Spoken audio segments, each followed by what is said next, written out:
Hi students, வணக்கம். இப்போ என்ன பார்க்க போகிறோம்? இயல் 5 பயிற்சி 5.4 4ஆம் கணக்கு என்ன கொடுத்துருக்கோம்? ஏ -5,6, பி 4, -3 இந்த ரெண்டு புள்ளியை இணைக்கும் கோட்டுத்துண்டை 3 சம பாகங்களாக பிரிக்கும் புள்ளிகளின் ஆயத்தொலைவு. இப்போ முதல்ல ஏங்கிற புள்ளி பிங்கிற புள்ளி குறிச்சுக்கிடுவோம். இது ரெண்டையும் இணைக்கக்கூடிய கோடு. இதை 3 சம பாகங்களாக பிரிக்க போகிறேன். ஸோ அப்ராக்சிமேட்டாக இதை பி, இதை கியூன்னு எடுத்துக்கிடுவோம். அந்த பி உடைய கோஆர்டினேட் என்ன, கியூ உடைய கோஆர்டினேட் என்னன்னு நம்ம கண்டுபிடிக்க போகிறோம். இதை என்னன்னு வச்சுக்கிறணும்? x1 y1 வச்சுக்கிறணும். இதை x2 y2ன்னு வச்சுக்கணும்.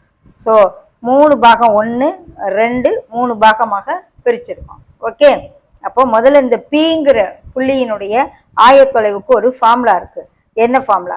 x2 + 2x1 / 3, y2 + 2y1 / 3. அதே போல் கியூனுடைய கோஆர்டினேட்டுக்கு ஃபார்முலா படிச்சிருக்கோம். 2x2 + x1 / 3, 2y2 + y1 / 3.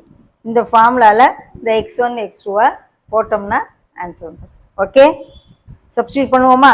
x1 y1 x2 y2க்கு value போடுவோம். பி x2க்கு என்ன வேல்யூ இருக்குது? 4 + 2x1க்கு -5/3, y2க்கு -3 + 2y1க்கு 6/3. கியூங்கிற பாயிண்ட்டு 2x2க்கு 4, x1க்கு -5/3, 2y2 + y1 / 3. ஓகே, சுருக்க வேண்டியது -10, 4 - 10 -3 + 6 12/3. கியூங்கிற பாயிண்ட்டு 8 - 5/3, -6 + 6/3 என்னாகும்? சப்பாயி -6 9 3 0. ஸோ -2, 3 1, 0 என்ற புள்ளிகள்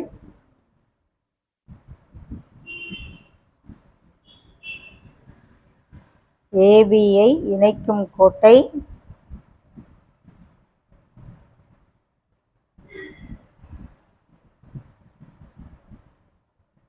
மூன்று சமபாகமாக பிரிக்கும்.